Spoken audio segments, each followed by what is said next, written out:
Okay. Hello, everybody. Uh, how are y'all today? It's raining here at Arkansas, and I've got nothing better to do than to I guess make a new YouTube video. So this ain't gonna be the usual, showing shit around my yard and whatever have you. This is instead like a little story time, little story corner, I guess you could call it.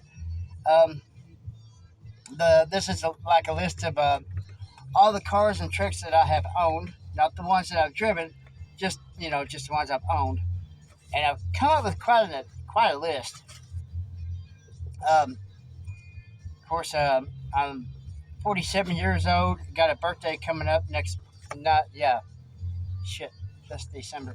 Yeah, got a birthday coming up next month. So, I've had a little variety of old cars that have they mostly been used. Some of it's been junk. A lot of them I've had to like shit, get home from work and beat and wrench on this thing for like all night. Maybe go in, have enough time to take a shower, and show it back to work. The next day in the '68 Ford. Oh my god, dude. Yeah.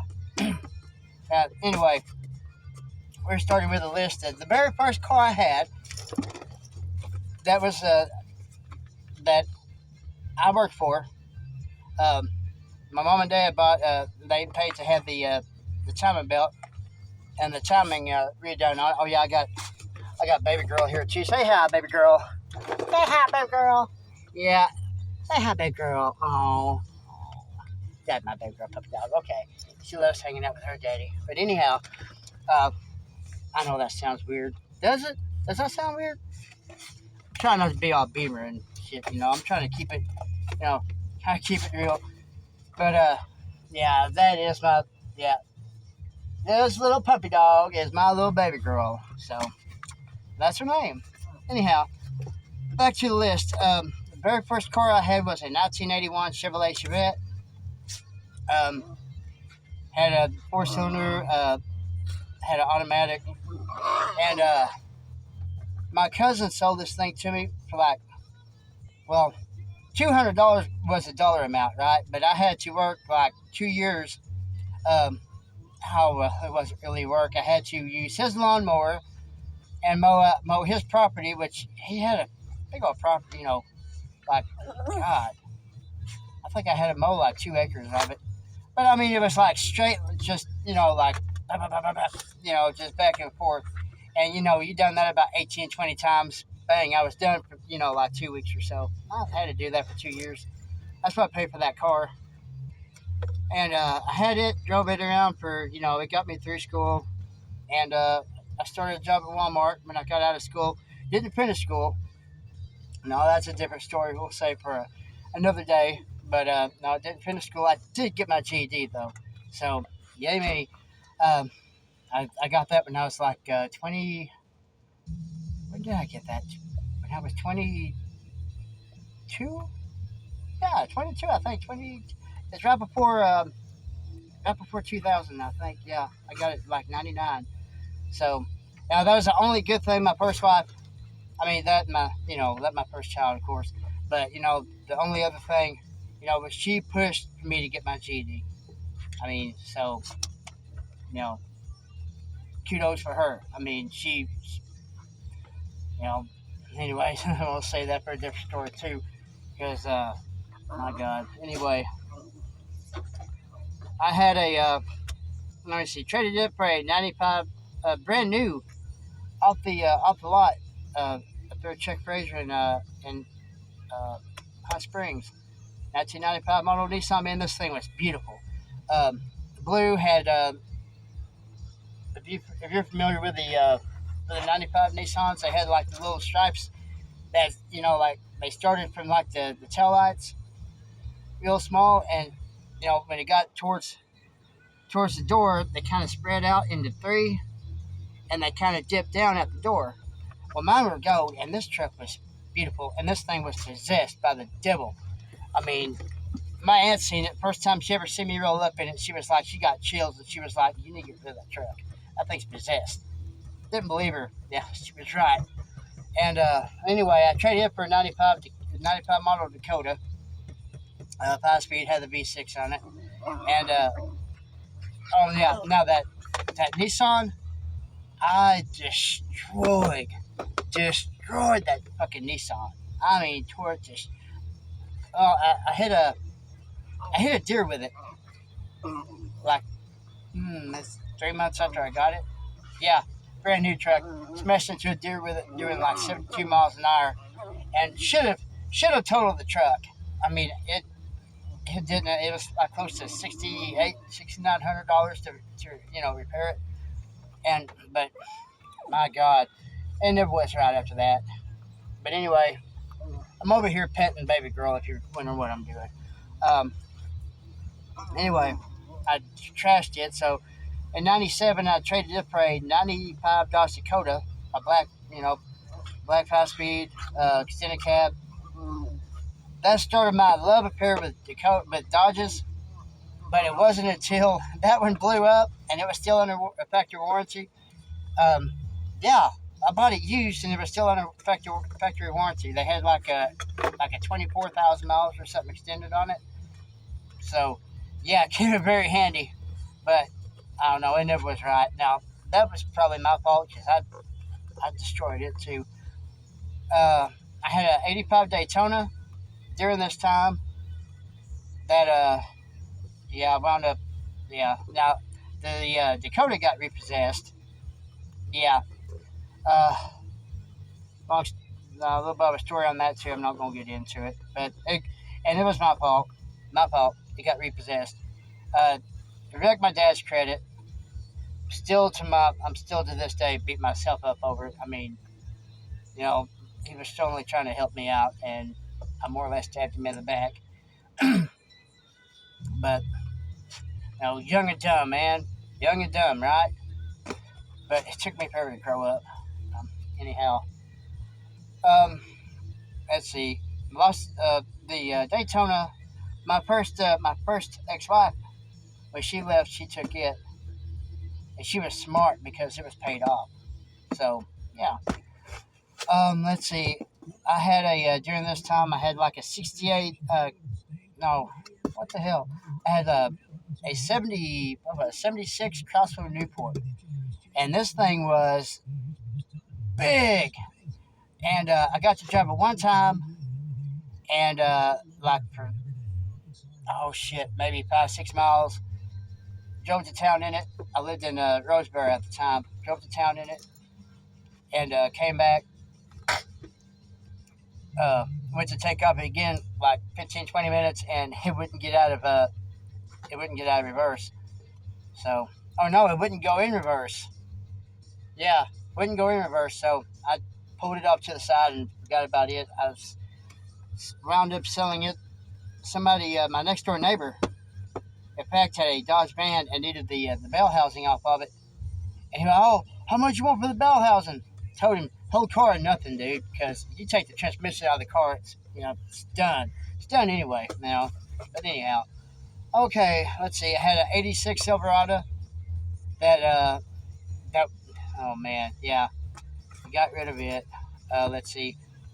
I had a '68 Ford that supposedly had a rebuilt motor when my grandpa got it, and I never really officially owned it, but I drove it more than anybody. So I don't know, but it always used a little bit of oil. It always smoked out of the left bank. Like if he was behind me, man, it didn't matter what was going on. The left tailpipe was always shooting out smoke. I don't know, but my grandpa bought the Ford pickup for the slide-in camper. You know what I'm talking about. And he used the camper, never did use the Ford. He let my uncle use it for a short time, then I took ownership of it. And I don't know what happened to it. My uncle, but different uncle, he took ownership of it, and I don't know what he did with it. No telling. Let's see, I had a '72 model Ford. Oh God, '72 model Ford my cousin had. He bought it. This thing was mint when he bought it. And this was like, what is this, 2000? this was like 2000. Yeah, 2000. He bought this. He got this Ford, and for 6 months, oh my god, dude, like he trashed the shit out of this thing. And but that's about the time my '95 Dakota, the black one, the extended cab, it got repoed. And my cousin, he got a '95 S10, which I wound up later on taking ownership on it for a short time. But we'll get to that here in a minute. A '72 Ford that he let me use burnt through 2 quarts of 20W50 motor oil in a 30-mile trip. I was driving it from Alpine to a little ways outside of Arkadelphia here at the industrial park, about 30 miles or so, and it took 2 quarts of 20W50. And it took me 4 quarts a day until one day I didn't have no more oil to put in it, and hey, it got me home. It got me home. That's all I can say. So honestly, yeah. Oh yeah, the '68 Ford. Funny thing about it, somebody gave me a can of engine greaser, and this Ford engine, like they said it had been rebuilt. I don't think they ever tested it. If they did, I don't know. I don't think they ever tested it. But this thing was greasy as hell, man. It caught on fire on me once. Well, anyway, so somebody gave me some engine degreaser, and I ain't never used this shit before. I spray it all over, take the water hose, spray it all off. Well, I missed the part where it says you're supposed to cover your alternator. Or if it even said it, I don't know, but I didn't cover my alternator. And long story short, the truck made it home. Like I made it like an 8-mile trip in the dark. Had a flashlight and a little ever ready. This was before LEDs or anything. This was like around. Oh shit, was it like 2000 or so? Yeah. Anyway, yeah, a memory lane. Anyhow, let's see here. I bought a '90 model Corsica. That was a badass little ride, man. It had a 3.1 automatic, and it didn't have the floor shifter like many of them had. It had the column shifter, and man, this badass car. But it had a problem.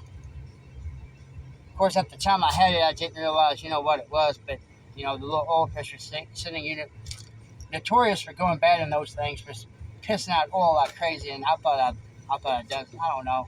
See, I'm not a mechanic, and I'll be the first one to admit it.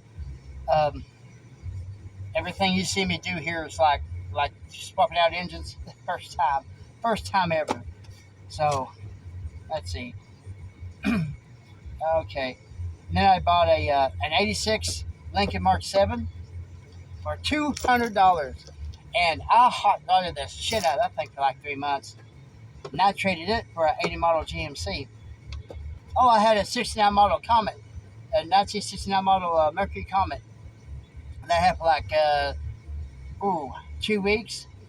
Yeah, I was gonna make payments on this thing, and it needed control arm bushings, and went to go order some, and oh no, they were what was it? They were out of stock. They still made them, but the company that made them were on strike.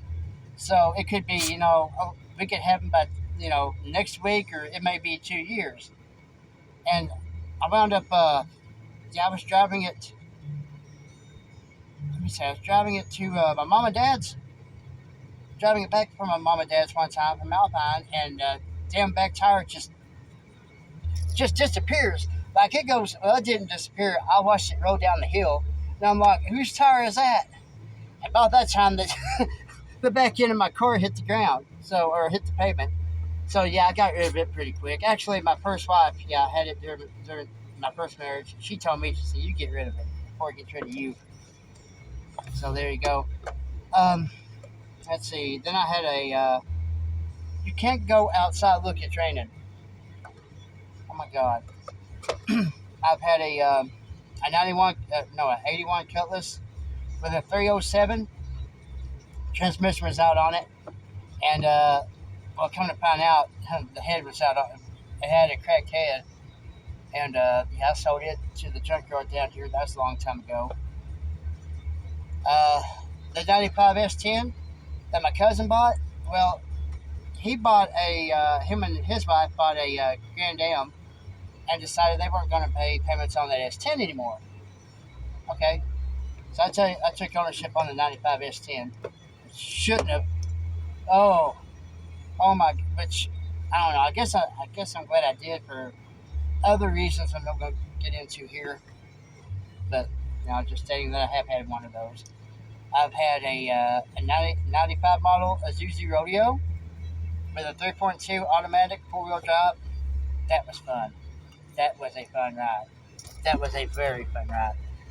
Okay, let's see. I had a 86 F 250 long wheelbase 4-wheel drive automatic. I couldn't tell you much about it. I didn't keep it long. Had a 99 Durango. Oh yeah, the little quick note, when I had the 95 Dakota and it blew up, they gave me a 98 Dakota. Actually, they didn't give it to me. I had to pay rent on it. Actually, my warranty paid for it for like 5 days or so.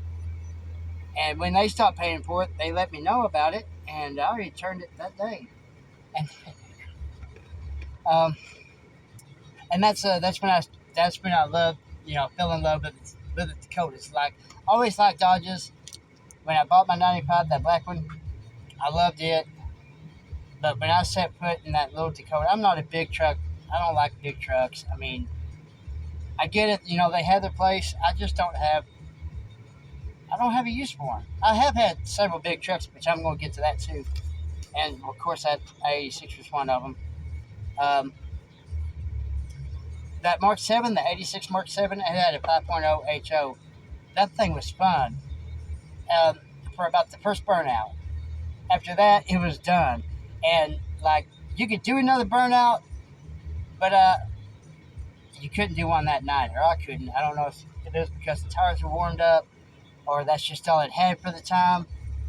I don't know, and yeah, that was pretty cool. It was pretty cool ride.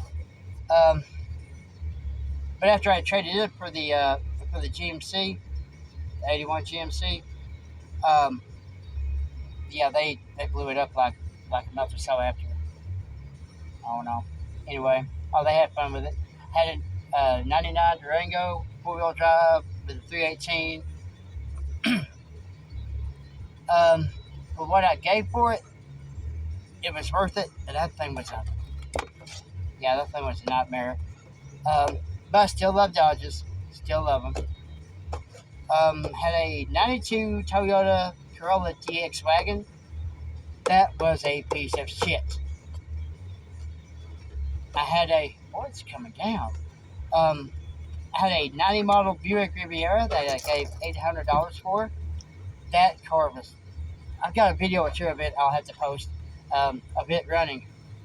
The muffler blew apart on it, and that thing sounded it had the 3.8, but it wasn't turbo.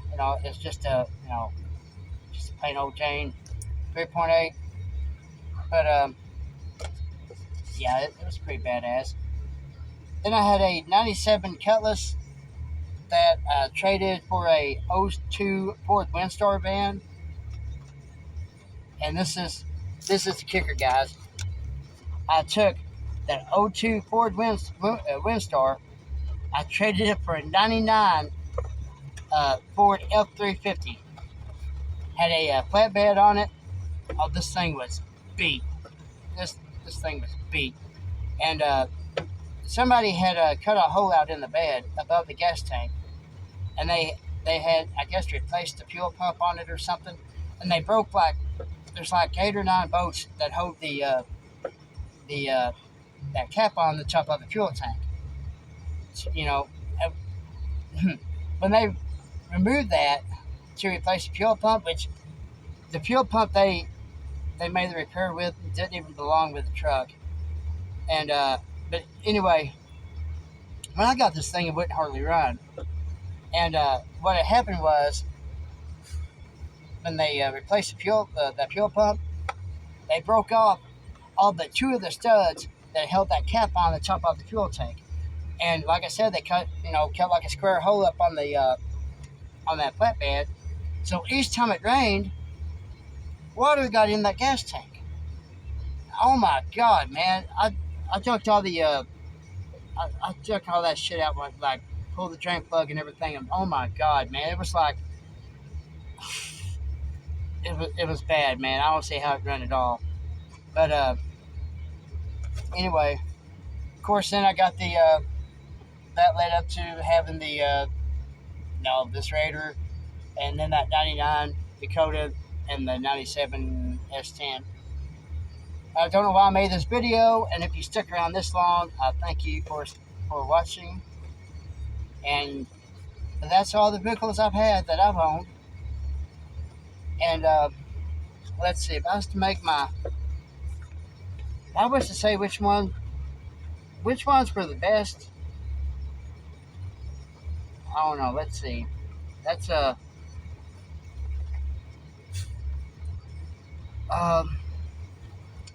I don't know. My first car, that Chevette, I took it down roads like that you weren't supposed to carry a Chevy Love. You know what I'm saying?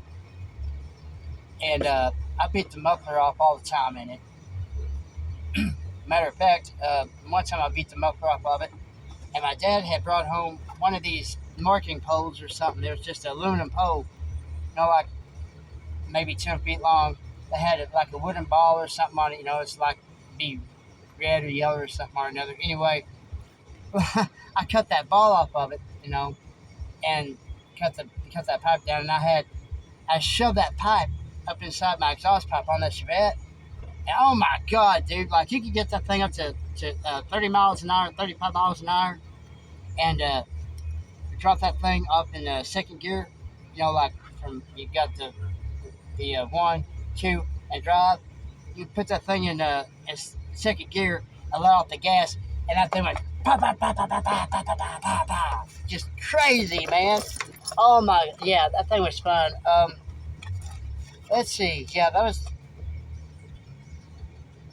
It taught me a lot about vehicles, about like let's see, I got pretty good at doing timing belts on that.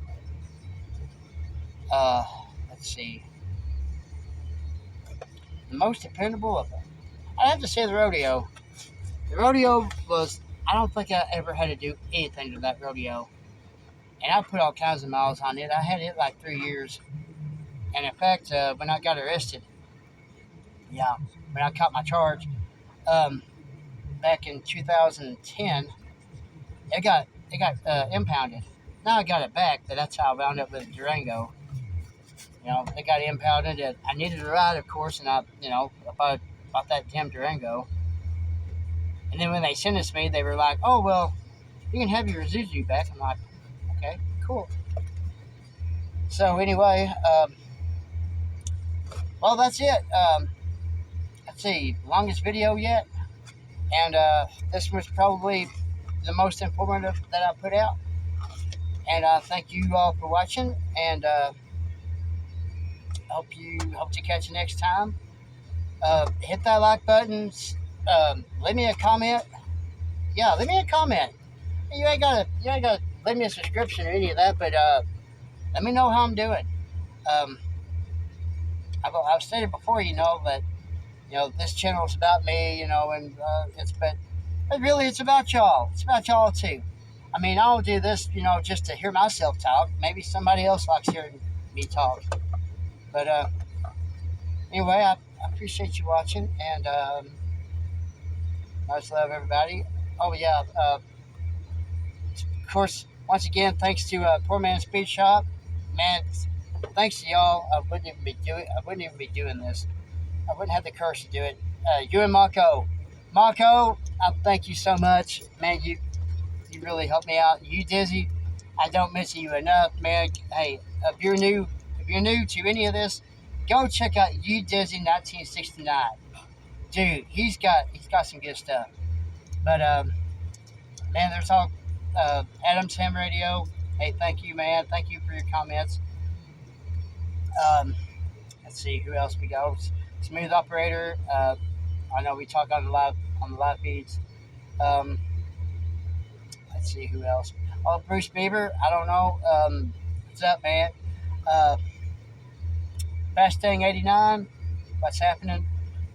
Oh, oh, uh, Richard Automotive. Fuck you. Barry Beamer. Fuck you. Ryan Beamer. Get the fuck out, dude. Get out. Get the fuck out, dude. Come on. Do you really want? Come on. There's a better life out there for you, dude. Get out. Unless you like it. And if you like it, fuck you too. But the rest of y'all, much love, and come on back to the next one. Uh, yeah, I'm glad you watched this one. And I get in front of this camera and I get what I'm going to say. So I'm going to say bye and bye.